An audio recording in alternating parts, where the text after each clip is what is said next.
years old, I watched my 11-year-old sister die in a car accident. She was my best friend. She was my ally and my partner through every single hardship I've ever faced.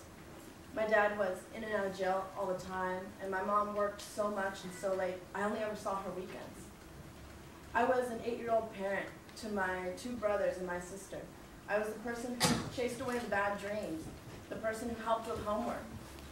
And I could handle it. I could handle anything life wanted to throw at me, as long as I had her, as long as I had my one support, my one partner. But then I didn't. And it broke my heart. It shattered my world. I was 13 when I started drinking.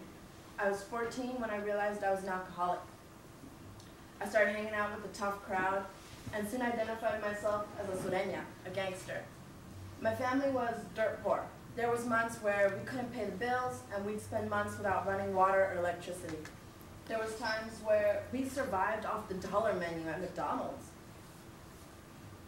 And then something happened. My dad was shot in 2013, and I realized the blunt truth. My dad is a drug addict and a drug dealer.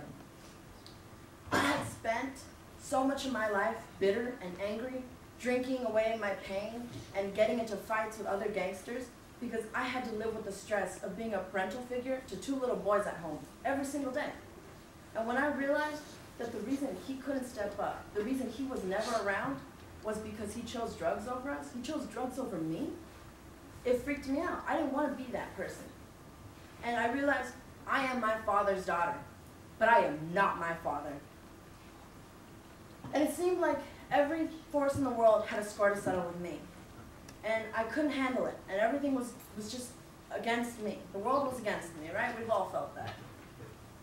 But then something amazing happened to me. Something that doesn't happen to everybody. I won a 4-year scholarship.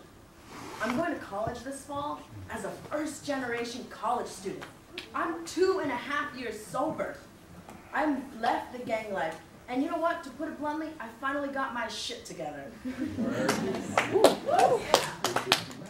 But see, that isn't success. Success isn't that I've made it. That's not my success.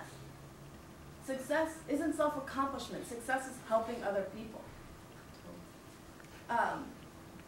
My success is being able to help other people. I'm a founder of a new program here at Nampa High, where I work with a group of 9th and 10th grade girls who have been to rehab, juvenile hall, self-identify as gangster, suffers depression or low self-esteem.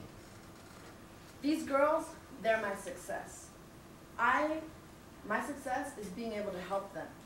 I used to identify with gangsters, and I hung out with gangsters because that's who I saw myself with.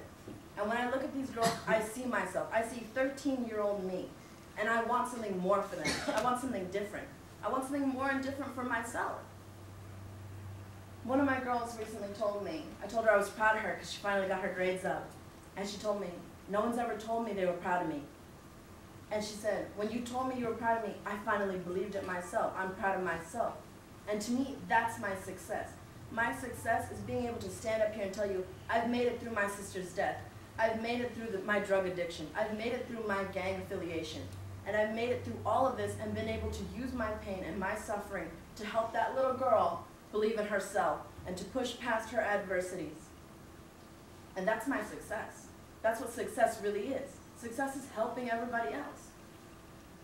Thank you. This year, this person will be speaking on stage with all of our other fabulous speakers, and this is Kimberly Ramirez.